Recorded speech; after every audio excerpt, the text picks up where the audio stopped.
لیکن اسی کے ساتھ ساتھ آپ سے بات کرنا مشکل بھی ہے، اس لیے کہ میں آپ سے اتنی باتیں کرنا چاہتا ہوں کہ سمجھ میں نہیں آتا کہاں سے شروع کروں اور کہاں ختم کروں۔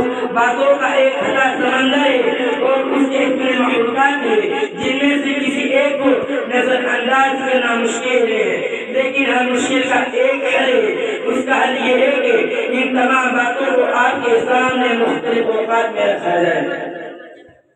سب سے پہلے میں مبارکباد دیتا ہوں قرآن تلاوت کو، اس لیے کہ وہ اب تک موجود ہے۔ زمانے کی گردشیں اور اس کے الٹ پھیرنے الحمدللہ انہیں کوئی نقصان نہیں پہنچایا اور وہ اس کا مقابلہ کرتے ہوئے اپنے مقصد کے حصول میں مشغول ہے۔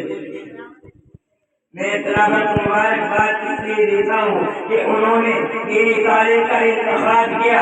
اللہ تعالیٰ کا کتنا بڑا فضل و کرم ہے کہ اس نے آپ کے والدین کو یہ توفیق دی کہ وہ آپ کو ایک دینی مدرسہ میں تعلیم کی غرض سے بھیجے۔ حدیث شریف میں وارد ہے کہ جنت میں بعض لوگ ایسے بھی جائیں گے جن کے پیروں میں جوڑیاں پڑی ہوگی، یعنی وہ اللہ کے اتنے منصور نظر ہے، اس کے باوجود وہ جنت میں داخل ہونا نہیں چاہتے۔ اسی طرح دینی تعلیم کا حصول بھی اتنی بڑی نعمت ہے جو اس پر زبردستی لگائے جائے، وہ بغیر اپنے مقصد کو سمجھے ہوئے جبرن مکرم پہنچائے جائے، وہ بھی مبارکباد کے مستحق ہے۔ غرض یہ ہے کہ جو جس طرح بھی یہاں آیا وہ اور اس کے والدین لائق و تحسین و صد مبارکباد ہے۔ مگر یہاں آپ کو کیا ملے گا؟